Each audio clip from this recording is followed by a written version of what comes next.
bahwa itu tidak benar, eksepsi kita tidak benar, itulah hak. Karena ada jawab jinawab itu adalah satu hak masing-masing dari pengacara, dari dakwaan jaksa, eksepsi pengacara, terus jaksa menjawab kembali. Pro dan kontra itu adalah hal yang biasa. Tapi nanti yang menilai semua itu adalah hakim sesuai dengan peraturan yang ada. Terkait dengan tadi apa yang dijawab oleh jaksa, menurut kami ya sah-sah saja. Sah-sah saja jaksa menjawab bahwa apa yang sudah dilakukan dalam dakwaan itu harus benar, dan jaksa harus menjawab itu. Tidak mungkin jaksa menjawab sesuai dengan eksepsi kami. Jadi jawab-menjawab, pro dan kontra itu dalam proses jawab-menjawab itu sangat sesuatu yang lumrah sekali. Tadi sudah kita sepakati dengan jaksa, kami tidak membalas, dalam artian jawaban kami itu ya sama persis lah, tidak ada berubah dengan eksepsi kami. Ya, kami tidak perlu membalas. Dan tadi jadi juga jaksa sudah menyatakan bahwa untuk next hari Rabu depan, hari Rabu itu adalah agendanya putusan selah. Putusan selah dari hakim. Dan tadi juga sebelum putusan selah kami sudah meminta untuk turunan BAP itu untuk diberikan ke kami. Karena pengacara terdakwa atau terdakwa melalui pengacaranya itu punya hak yang mutlak sesuai dengan pasal 72 KUHP dan terkait juga dengan putusan MK nomor 213 garing PUU 23 Romawi 2025 itu menyatakan pejabat itu tingkat penyidikan atau penuntutan. Yang dimaksud itu penyidik atau jaksa, tergantung tingkatannya, itu harus memberikan turunan BAP apabila kami minta. Tadi sah-sah kami minta di depan majelis ya, gitu loh. Kami meminta turunan BAP untuk menjaga ketransparan proses hukum, harusnya itu diberikan kepada kami. Karena kalau tidak itu akan inkonstitusional. Karena kami tunggu jaksa memberi itu tidak pernah diberikan.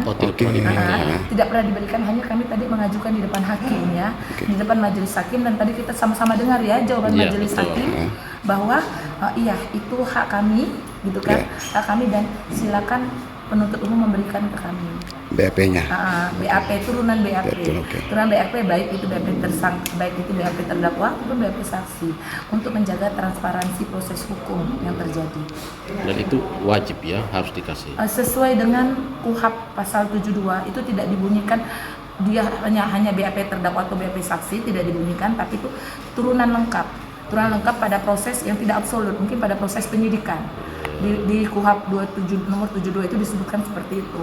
Nah, namun di putusan Mahkamah Konstitusi yang saya sebutkan tadi ya, Mahkamah Konstitusi pasal 213 itu nomor 23 Romawi tahun 2025 itu jelas sekali bahwa apabila jaksa tidak memberikan turunan BAP setelah diminta oleh pengacara terdakwa atau kuasa hukum terdakwa, itu hukum acara itu bisa dianggap batal dan inkonstitusional. Artinya dari JPU tidak memberikan turunan BAP-nya itu? Iya, setelah tadi persidangan saya sudah minta di luar ya. Dengan alasan belum fotokopi, dengan alasan BAP-nya sudah masuk dalam berkas perkara yang dijilid. Itu menurut kami bukan alasan yang signifikan dan bukan alasan yang bisa menjawab dari aturan yang ada. Harusnya dikasih ya. Iya, tadi saya sudah sampaikan, saya tunggu. Silakan, mana fotonya, sampai detik ini no comment dari jaksanya. Ya sudah, kita tidak bisa paksa toh. Tapi undang-undang sebenarnya bisa memaksa, aturan bisa memaksa itu nanti. Mungkin kita sudah mencoba merealisasikan hasil dari majelis hakim tadi ya, penuntut umum untuk memberikan kepada kami, gitu loh. Tapi kita tidak bisa, sementara kan itu adalah hak terdakwa untuk melakukan pembelaan nanti di persidangan. Putusan selah itu adalah putusan terkait dengan jawaban eksepsi kami, bukan pada pokok materi perkara ya.